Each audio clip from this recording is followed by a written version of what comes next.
नमस्कार मंडळी. मी संकेत नलोडे, SR फिल्म्समध्ये आपलं स्वागत आहे. तर मंडळी, आपण स्कुबा डायव्हिंग बद्दल बोलत आहोत.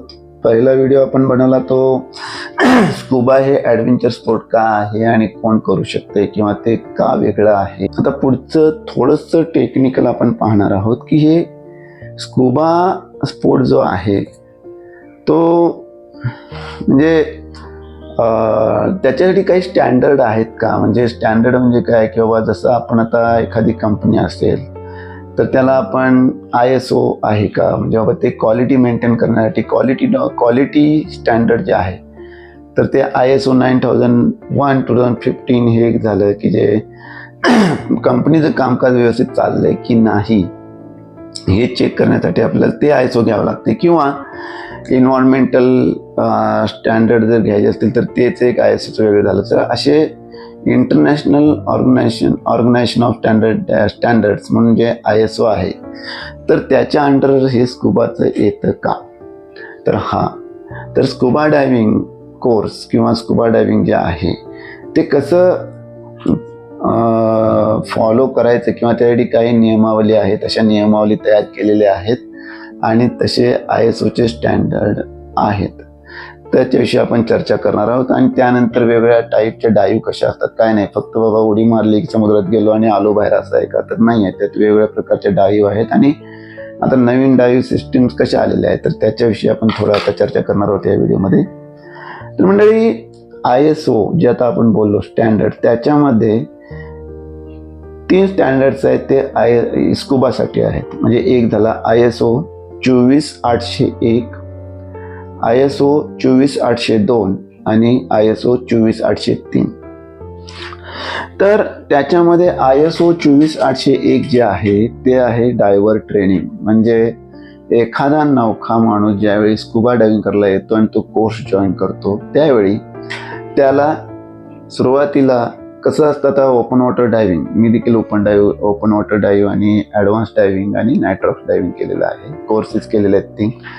तर माझ्या एक्सपिरियन्सनुसार सांगतो की ओपन वॉटर डायव्हर म्हणजे डायव्हिंग कोर्स पहिला जे डायव्हर ट्रेनिंग पहिलं जे असतं त्याला OWD ओपन वॉटर डाईव्ह कोर्स म्हणतात. तर हा 3 दिवसाचा असतो. तर पहिल्या दिवशी त्याच्यामध्ये थेरॉटिकल पार्ट असतो की जे वाचायला लागतं तुम्हाला. म्हणजे त्याच्यामध्ये पूर्ण माहिती दिली असते की पाण्यामध्ये कसं असतं, जसं पाण्यामध्ये खाली म्हणजे जसं अशी तुमची खोली वाढेल तसे जसे प्रेशर वाढत जातं. मग कुठल्या डेप्थला किती प्रेशर असतं, जसं सी लेवलला 1 आलं, 10 मीटरला गेल्यानंतर 2 आलं, 20 मीटरला गेल्यानंतर 3 झालं, 30 मीटरला गेल्यानंतर 4 झालं, हे सगळं असं बदलत जातं. तर त्याच्याविषयी हे सगळं थेरॉटिकल पार्ट आला. त्यानंतर लगेच समुद्रामध्ये नाही, त्यानंतर तुम्हाला स्विमिंग पूलमध्ये ते आधी घेऊन जातात सगळे गिअर घालून आणि त्यानंतर तुम्हाला तिथे आधी सराव केला जातो. 3-4 तासाचा सराव केला जातो आणि त्यानंतर त्या दिवशी दुपारी म्हणजे त्या दिवशीच एकदा तुमचं ट्रेनिंग झालं ह्याचं स्विमिंग पूलमधलं की नंतर तुम्हाला तिकडे समुद्रामध्ये घेऊन जातात आणि तिथे तुम्ही ॲक्च्युअल डाईव्ह करतात.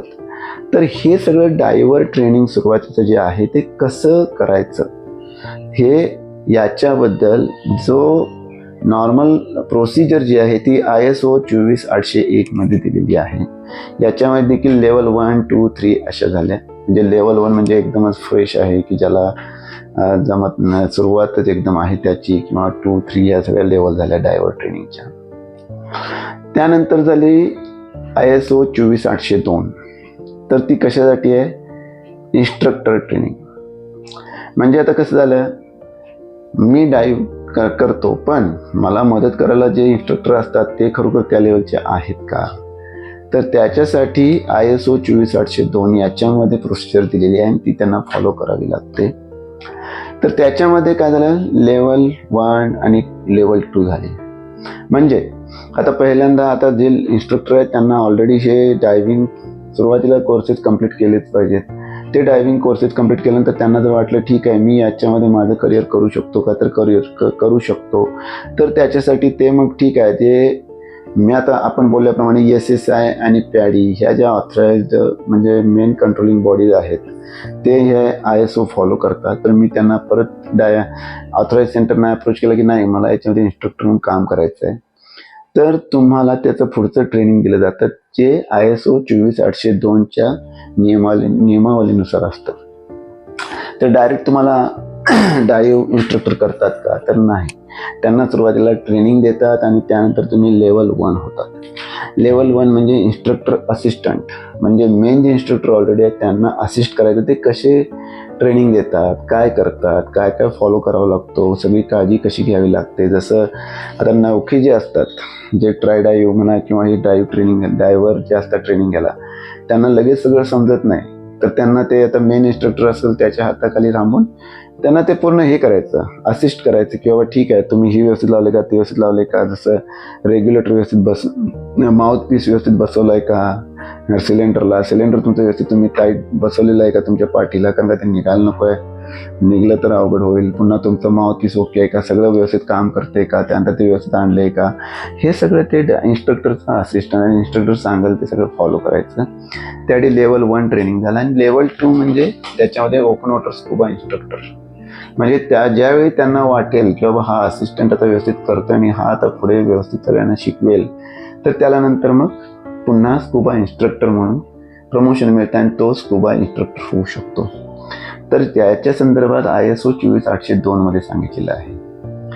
तर आता हे झाल्यानंतर आता हे ISO 24801 आणि 24802 झालं, ठीक आहे ना, पण हे कोण फॉलो करावं लागतं? जे कंट्रोलिंग बॉडी आहे. कंट्रोलिंग म्हणजे बाबा जसं बोलल्याप्रमाणे SSI, PADI हे जे कंट्रोलिंग बॉडी आहेत किंवा ते सर्व्हिस प्रोव्हायडर्स आपण म्हणूया, तर त्यांच्यासाठी ISO 24803 हे झालं. म्हणजेच ISO 24803 service providers and operations ते व्यवस्थित करतात का नाही, तर याच्यासाठी ते आहे. तर हे झाले 3 प्रकारचे स्टँडर्ड्स आहेत याच्यामध्ये, ISO 24801, 24802 आणि 24803. याचं हे जे आहे याच्यामुळे काय होते, तुम्ही प्रॉपर ट्रेनिंग घेता, त्यांनी ट्रेनिंग जो पोर्टफोलिओ ठरवलेला आहे त्याप्रमाणे तुम्हाला ट्रेनिंग मिळतं. त्यामुळे तुम्हाला देखील कॉन्फिडन्स येतो की ठीक आहे मी शिकलेलो आहे. त्याच्यासोबत तुम्हाला कार्ड भेटतं. जसं आता मी ओपन वॉटर डाईव्ह कोर्स केला तर माझं कार्ड आहे ओपन वॉटर डाईव्हचं. त्यानंतर मी नायट्रॉक्स केलेलं आहे, तर नायट्रॉक्सचं कार्ड माझं आहे. आणि त्यानंतर माझं ॲडव्हान्स कोर्स केलेलं त्याचं पण कार्ड आहे. तर याचा फायदा असा होतो की ते दाखवून तुम्ही कुठेही डायव्हिंगला जाऊ शकता. तर त्याच्यासाठी हा सगळा पोर्टफोलिओ फॉलो करावा लागतो ISOचा.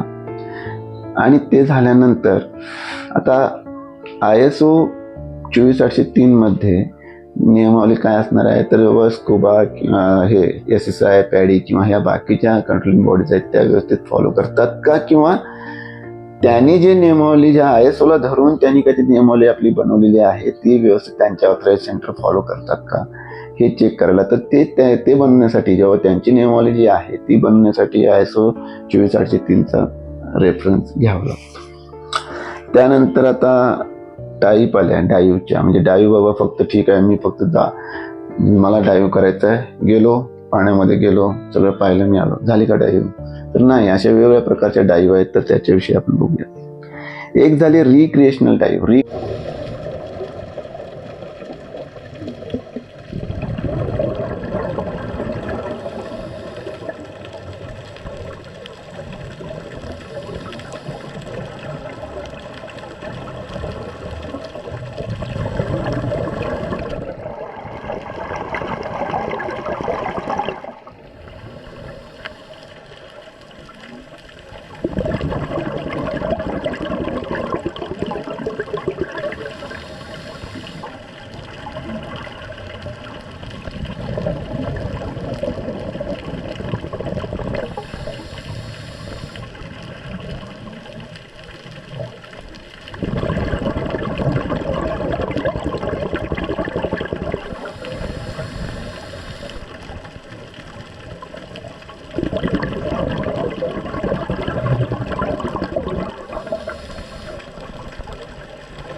रिक्रिएशनल म्हणजे काय, एन्जॉय करण्यासाठी. म्हणजे ठीक आहे बाबा, मला आता थोडासा कंटाळा आला किंवा मला आता जाऊन तिथं गेल्यानंतर मला खूप बरं वाटतं आणि मला जायचं आहे, एन्जॉय म्हणून करायची आहे, म्हणून ती झाली रिक्रिएशनल डाईव्ह. त्याला म्हणजे ते फन डाईव्ह झाली किंवा टुरिझम झाली किंवा फोटोग्राफी. म्हणजे आता मला अंडर वॉटर फोटोग्राफी करायची आहे, तर ठीक आहे, मी डाईव्ह शिकणार, स्कुबा डायव्हिंग शिकणार. मी गेलो पाण्यामध्ये, वेगवेगळे फोटो काढले, ॲनिमल सोबत काढले, वेगवेगळे कोरल्स आहेत त्याचे फोटो काढले आणि तिथल्या आणि वर आलो. त्यानंतर टुरिझम, बाबा ठीक आहे, एखाद्या ठिकाणी गेलो, तिथं स्कुबा डायव्हिंग दिसलं सेंटर, मी गेलो स्कुबा डायव्हिंग करून आलो. किंवा फन डाईव्ह, जसं आता आम्ही फन डाईव्ह करतो, तर तसं झालं रिक्रिएशनल डाईव्ह पहिली झाली. त्यानंतर दुसरी झाली टेक्निकल डाईव्ह. तर मंडळी, टेक्निकल डाईव्ह म्हणजे काय माहिती आहे का, आता तुमचं फन डाईव्ह जे आहे, तर याच्यामध्ये तुम्ही 30 मीटरपर्यंत जाऊ शकताय, 30-35 मीटरपर्यंत किंवा मॅक्स 40 मीटरपर्यंत तुम्ही जाऊ शकताय. त्याच्या खाली तुम्ही जाऊ शकत नाही, कारण का तुमचे जे सिलेंडर आहेत त्याच्यामधली त्यांची जी कपॅसिटी आहे त्याच्यानुसार तुम्ही तिकडे 40 मीटरच्या खाली जाऊ शकत नाही. त्याच्यानंतर तुम्हाला वर येताना हळूहळू मध्ये गॅप घेत यावं लागतो, थांबत म्हणजे सेफ्टी स्टॉप आपण म्हणतो, ते हळूहळू घेत यावं लागतंय. तर त्याच्या खाली तुम्ही खोल जाऊ शकत नाही. पण त्याच्या खाली खोल जायचं तर काय, तर त्याच्यासाठी टेक्निकल डायव्हिंग म्हणजे काय, टिपर डेप्थला जाताना तुम्हाला काय करावं लागतं, त्याचा पूर्ण अभ्यास आणि डिटेलमध्ये असतो की एका डेप्थमध्ये गेल्यानंतर, एका डेप्थपर्यंत म्हणलं 10 मीटर म्हणा किंवा 20 मीटर म्हणा, जसं आपण आता 40 मीटरपर्यंत गेल्यानंतर, तर त्या सिलेंडरमधले जे अवेलेबल एअर आहे, तर त्याचा माझ्या बॉडीवर काय परिणाम होईल किंवा ते किती वेळ मी वापरू शकतो. त्यानंतर डेप्थ वाढवली, आता 10-18 मीटर पहिला जो कोर्स असतो त्याच्यामध्ये 18 मीटरपर्यंत, त्याला काय एवढा फरक पडत नाही, तुम्ही रेग्युलर एअर घेऊन जावा, तिथं तुम्ही साधारणतः 35-40 मीटर जाऊ शकताय. त्यानंतर जर खाली जायचं असेल तर तुम्हाला ते सिलेंडर पण कमी पडणार आहे, म्हणजे कमी वेळेसाठी तुम्ही आणि खाली डेप्थ जाऊ शकताय. पण दुसरी गोष्ट कशी आहे, नायट्रॉक्स म्हणजे ऑक्सिजनचं प्रमाणच हवेमध्ये वाढवायचं. म्हणजे जनरली 32-36% पर्यंत ऑक्सिजनचं प्रमाण वाढवते, त्यामुळे तुम्ही जास्त वेळ खाली राहू शकताय. हे झालं 40 मीटरपर्यंत. पण त्याच्या खाली जायचं असेल तर मल्टिपल सिलेंडर घेऊन जायचं. काही जण 6-6 सिलेंडर घेऊन जातात आणि त्याच्यामध्ये हवेचं जे मिक्सिंग असतं ते वेगवेगळं असतं. मग कोणत्या डेप्थला गेल्यानंतर कोणतं सिलेंडर वापरायचं, कोणत्या डेप्थला गेल्यानंतर कोणतं सिलेंडर वापरायचं असं देखील असतं. आणि हे 6-6 सिलेंडर घेऊन गेल्यामुळे ते जास्त वेळ खाली पाण्यात राहू शकतात आणि तिथून वर येताना देखील कसं वर यायचं, तर याच्यासाठी हे टेक्निकल डायव्हिंग झाली.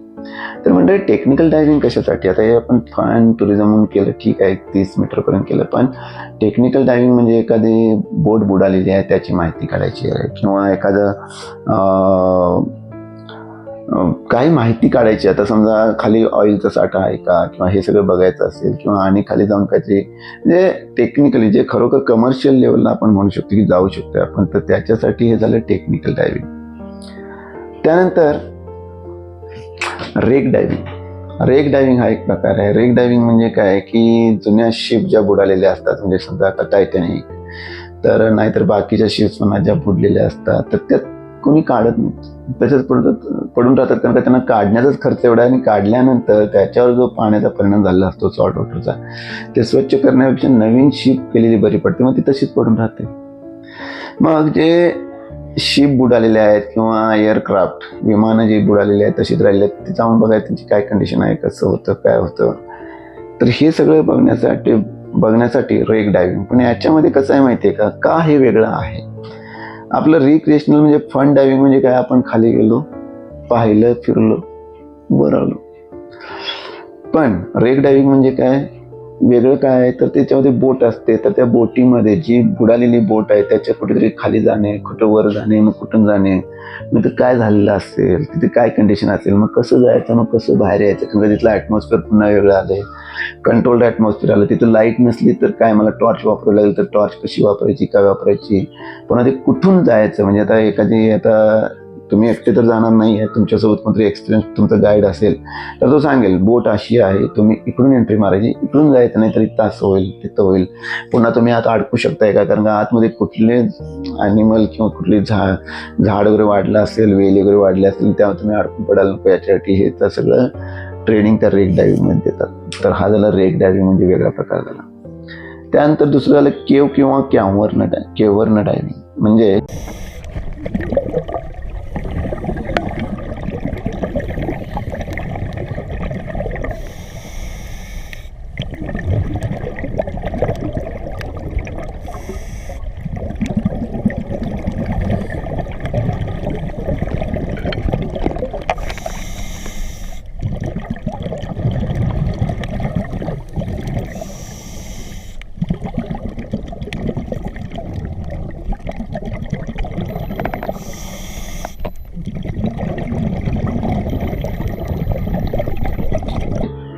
अंडर वॉटर केव्स म्हणजे गुहा. तर मंडळी हे मी केलेलं आहे. केव्ह डायव्हिंग खूप वेगळा प्रकार आहे. वेगळा प्रकार म्हणजे काय, आतमध्ये गुहा असतात. जसं आपल्या डोंगरामध्ये जशा गुहा असतात तशा पाण्याच्या खाली देखील गुहा असतात. तर त्या गुहेंच्या मध्ये जायचं आणि तिथून दुसरीकडून बाहेर यायचं, किंवा आत जायचं आणि तिथून जिथून गेलं तिथूनच बाहेर यायचं. पण हे का शिकण्याचं गरजेचं आहे? वेगळं केव्ह डायव्हिंग वेगळं काय? कारण का ते कंट्रोल्ड ॲटमॉस्फिअर झालं. म्हणजे तुम्ही पाण्यात गेला, एखाद्या ठिकाणी गुहा आहे त्यामध्ये गेला, तर तुमचं बाहेरचं जे ॲटमॉस्फिअर आणि आतलं ॲटमॉस्फिअर वेगळं असू शकतं. पुन्हा केव्हमध्ये जाण्यासाठी जर अरुंद मार्ग असेल तर तिथून जाताना ते पाणी ढवळलं गेलं तर तुमची जे दिसतं ते गडूळ झाल्यानंतर तुम्हाला जास्त लांबचं दिसणार नाही आहे. म्हणजे कसं करायचं? मग हे सगळं करण्यासाठी आपल्याला केव्ह डायव्हिंग वेगळ्या प्रकाराला, तो करण्यासाठी वेगळं तुम्हाला स्किल लागतं. पुन्हा तुम्ही पाण्यामध्ये गेल्यानंतर वरून लाटा आहे ठीक आहे, पण खाली समुद्र नेहमी शांत असतो असं नाही आहे. तर तिथं काही वेळा करंट असतात. पुन्हा जर पाणी खवळलं असेल तर पाणी असं इकडे तिकडे वाहत असतं, किंवा करंट्स म्हणजे एका ठिकाणाहून दुसऱ्या ठिकाणी पाणी जोरात वाहत असतं. तर याच्या ठिकाणी डायव्हिंग करताना आणि तो प्रकार वेगळा झाला, त्याला ड्रिफ्ट डायव्हिंग म्हणतात. तर हे जे ड्रिफ्ट डायव्हिंग आहे, तर याच्यामध्ये आत गेल्यानंतर पाण्याला जर प्रवाह असेल, करंट असेल, तर त्याच्याप्रमाणे ते कसं वाहत जायचं, किंवा कुठे थांबायचं कसं थांबायचं, किंवा त्याला पास करून म्हणजे तिकडे न जाता दुसऱ्या ठिकाणाहून कसं जायचं. तर हे सगळं ते झालं ड्रिफ्ट डायव्हिंग. हे एक वेगळा प्रकार आहे, कारण का तुम्ही एका ठिकाणी एंट्री मारून दुसऱ्या ठिकाणी बाहेर पडू शकताय. मग ते कसं आहे, तर त्याच्यासाठी ड्रिफ्ट डायव्हिंग तो एक वेगळा प्रकार झाला. त्यानंतर झाला नाईट डायव्हिंग. नाईट डायव्हिंग जसं आता दिवसाचं जरी आपण गेलो पाण्यामध्ये, समुद्रामध्ये, तरी जसं जसं खोल जाईल आपण तसं विजिबिलिटी कमी येते, कारण का सूर्यप्रकाशच खाली जास्त पोहोचत नाही. मग तुम्हाला जेवढं दिसतं त्याच्यातच सगळं पाहावं लागतं, जेवढा प्रकाश आहे तेवढा, पण त्याच्यापेक्षा जास्त नसतो आणि एवढं नसणार आहे. हे झालं दिवसाचं. संध्याकाळचं तर काय वेगळंच आहे. रात्री तर वेगळंच, म्हणजे ते दिसतच नाही खाली. अशा वेळी काय, तर आपण टॉर्च घेऊन जायचं. टॉर्च घेऊन जायचं ठीक आहे. दिवसाचं आपण डायव्हिंगला गेलं तर आपला डायव्हिंग बडी आपल्याला दिसतोय, आपला ग्रुप दिसतोय, पुन्हा आपल्याला प्रेशर किती दिसतंय, सगळं तुम्ही मॅनेज करू शकताय. पण रात्रीचं काय, काहीच दिसत नाही. मी नाईट डायव्हिंग केलेली आहे तर त्यावेळी कळते, तेव्हा समोर काय ते पण कळत नाही, तुम्ही टॉर्च लावल्याशिवाय दिसत नाही. मग अशा वेळी नाईट डायव्हिंगला पुन्हा दुसरी गोष्ट कशी आहे, जसं आपल्याकडे आता निशाचर प्राणी आहेत व रात्रीचे शिकारला बाहेर पडतात, दिवसभर ते झोपलेले असतात, तसंच तसंच पाण्यामध्ये देखील असतं. काही मासे हे रात्रीच बाहेर पडतात शिकारीसाठी, दिवसाचे बाहेर पडत नाहीत ते. तर ते तुम्हाला पाहायला मिळतात. तर त्यावेळी देखील तुम्ही काय काळजी घ्यायला लागते, किंवा नाईट डायव्हिंग कशी असते, कारण व्हिजिबिलिटी कमी, तर तुम्ही काय काळजी घ्यायची, प्रत्येक वेळी टॉर्च ऑन ठेवायची. पुन्हा कसं करायचं, पुन्हा ती टॉर्च हे झाली तर दुसरी टॉर्च आणायची. ती टॉर्च कशी वापरायची हा देखील क्लू आहे, कारण का टॉर्च लावूनच काढायची बाहेर. का, पडली तर कळते कुठे पडली, जर टॉर्च लावली नाही तर ती पडली तर गेली ती. मग हे झालं नाईट डायव्हिंग. त्यानंतर दुसरं झाला आईस डायव्हिंग. तर आईस डायव्हिंग म्हणजे काय, तर पूर्ण आईस आहे आणि त्याच्या खाली जनरली समुद्रामध्ये आपण जर पाहिलं तर आपण भरपूर व्हिडिओ पाहतो, तर मीडियामुळे आपल्याला भरपूर व्हिडिओ पाहायला मिळतात की आईस जिकडे असेल, म्हणजे जिथे टेम्परेचर कमी असतं, बिलो 0 डिग्री सेल्सिअस, तिथे समुद्र म्हणा किंवा हे जे नदी लेक वगैरे असतात, तिथे वर असं बर्फ साचलेला असतो आणि खाली पाणी असतं. तर हे आईस डायव्हिंग, ज्याच्यामध्ये फ्रोजन सरफेस आहे पूर्ण आणि त्याच्या खाली आपण जातो डायव्हिंग करायला, तर त्यावेळी देखील वेगळीच काळजी घ्यायला लागणार, कारण वरून पूर्ण पॅक आहे. त्यानंतर तुम्ही खाली गेल्यानंतर टेम्परेचर कमी आहे, मग त्यासाठी तुम्हाला सूट कोणता वापरावा लागेल, कारण का त्या ह्याच्यामध्ये आपल्याला स्पेशल काळजी घ्यावी लागते की आपल्या बॉडीमधली हीट लवकर डिसिपेट व्हायला नको. पण स्कुबा डायव्हिंगमध्ये एक होतं की आपली हीट लवकर डिसिपेट होते, कारण का पाण्याच्या भोवती पाणी लवकर डिसिपेट करून घेतं, तर त्याची पूर्ण आपल्याला काळजी घ्यावी लागते. हे झालं आईस डायव्हिंग. त्यानंतर बाहेर येताना कसं यायचं, कारण पूर्ण ब्लॉक असलं तर पुन्हा हे सगळं, मग हा झाला आईस डायव्हिंगचा प्रकार. त्यानंतर झाला अल्टिट्यूड डायव्हिंग. अल्टिट्यूड म्हणजे हाय अल्टिट्यूड, म्हणजे समुद्र सपाटीपासून 300 मीटरच्या वर जे लेक आहेत त्या लेकमध्ये तुम्हाला डायव्हिंग करायचं असेल तर ते झालं अल्टिट्यूड डायव्हिंग. इथे काळजी काय घ्यायला लागते की ऑलरेडी ऑक्सिजन कमी असतं, जसं तुम्ही पर्वतांच्या वर जाल तसं एअर कमी, त्यामुळे एअर विरळ म्हणजे थिन असते, विरळ असते, आणि त्यामुळे तिथे पहिल्यांदाच तुम्हाला हालचाल करताना जादा ऑक्सिजन लागतो, कमी एकदम हळू हालचाली तुम्ही करताय. आणि तिथे तुम्हाला डायव्हिंग करायचं म्हटलं तर ते आणि वेगळा प्रकार झाला, तिथे आणि वेगळा तुम्हाला काळजी घ्यायला लागते. ही झाली हाय अल्टिट्यूड डायव्हिंग.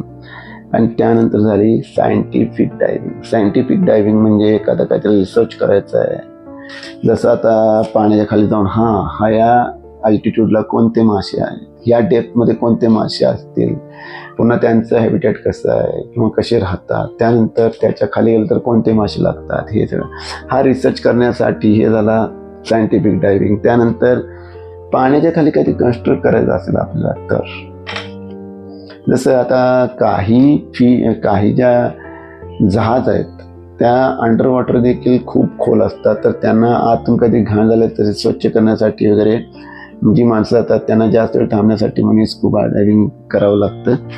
त्यानंतर आता आतमध्ये खाली आता काहींना कन्स्ट्रक्ट करायला सांगितलं किंवा स्वच्छ रिपेअर करायला सांगितलं, जसं बोट वगैरे, ते बरोबर स्वच्छ केले की नाही, आपल्या रिक्वायरमेंटनुसार झाले की नाही, तर याच्यासाठी ते इन्स्पेक्टर लागतात. तर ते इन्स्पेक्टर हे सायंटिफिक डायव्हिंगमध्ये येतं. ते जातात, मग ते डायव्हिंग करत जातात, ते रिक्वायरमेंट आहे ते चेक करतात आणि त्यानंतर वर येतात.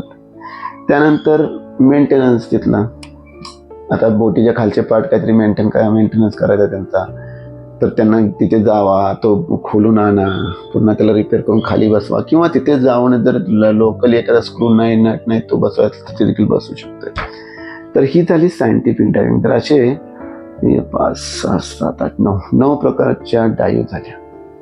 तुम्ही कोणत्याही प्रकारची करू शकताय, प्रोव्हाइडेड तुमची आवड कशामध्ये आहे. यानंतर झाली आता डायव्हिंग सिस्टीम. आता नवीन टेक्नॉलॉजी जसे जसे इव्हॉल्व्ह होत आहेत तसे त्याप्रमाणे आता डायव्हिंग सिस्टीम पण आली. जशी आता एक झाली ओपन सर्किट डाईव्ह आणि क्लोज सर्किट डाईव्ह. ओपन सर्किट डाईव्ह म्हणजे काय, तर ओपन सर्किट डाईव्हमध्ये जसं आता आपण रेग्युलर डाईव्ह करतो आता की एक्झेल्ड एअर म्हणजे सोडली जाते. म्हणजे आपण आता आतमध्ये गेल्यानंतर तोंडाने श्वास घ्यायचा, ते माउथ पीस लावल्यानंतर श्वास आत घेतला, बाहेर सोडला, आत घेतला, बाहेर सोडला. तर आत गेल्यानंतर जो आपण आत ज्यावेळी सिलेंडरमधून जी हवा आपण बॉडीमध्ये घेतो त्यावेळी तो ऑक्सिजन वापरला जातो, आणि जे राहिलेलं नायट्रोजन म्हणा किंवा नायट्रोजन रिच एअर जी आहे ती बाहेर आपण सोडतो. हे झालं ओपन सर्किट डाईव्ह. आणि त्यानंतर दुसरी आली close circuit dive. Close circuit डाईव्हमध्ये जी एक्झेल्ड एअर आहे ती देखील ती बाहेर सोडली जात नाही, ती घेतली जाते आणि ती रिसायकल केली जाते. म्हणजे त्याच्यामध्ये ऑक्सिजन मिक्स केला जातो आणि पुन्हा ती वापरली जाते. तर याचा फायदा काय, ओपन सर्किटमध्ये काय होणार आहे, एकदा सोडली की ती गेली म्हणजे ती त्याचं प्रमाण कमी होणार. पण क्लोज सर्किटची आहे, क्लोज सर्किटमध्ये काय होणार, ती एअर पुन्हा वापरली जाते, त्यामुळे तुमच्याकडे एअर बऱ्यापैकी शिल्लक राहते आणि तुम्ही जादा वेळ पाण्याच्या खाली तुमच्या रिक्वायर्ड डेप्थला राहू शकता. तर हे झालं थोडंसं टेक्निकल स्कुबा डायव्हिंग बद्दल. आणि म्हणजे हे जर आपण पाहिलं तर याच्यामध्ये बघतोय की स्कुबा डायव्हिंग हा विषय खूप वास्ट आहे. आपल्याला जे म्हणजे वाटतं किंवा ठीक आहे स्कुबा डायव्हिंग काय हुआ, गेलं समुद्राच्या शेजारी किंवा कोणतरी कोणतरी सेंटर असते किंवा असते जे सांगतात ठीक आहे चला 2-3 तास तेवढं ट्राय डायव्ह केलं आणि आलो. तसं नाही आहे. याच्यामध्ये तुम्ही करिअर देखील करू शकता, वेगवेगळे कोर्सेस करू शकता की ज्याचा तुम्हाला फायदा पुढे उठून होऊ शकतो, की तुम्ही लाईफ टाईम जोपर्यंत तुमची हेल्थ साथ देते तोपर्यंत तुम्ही डायव्हिंग करू शकता.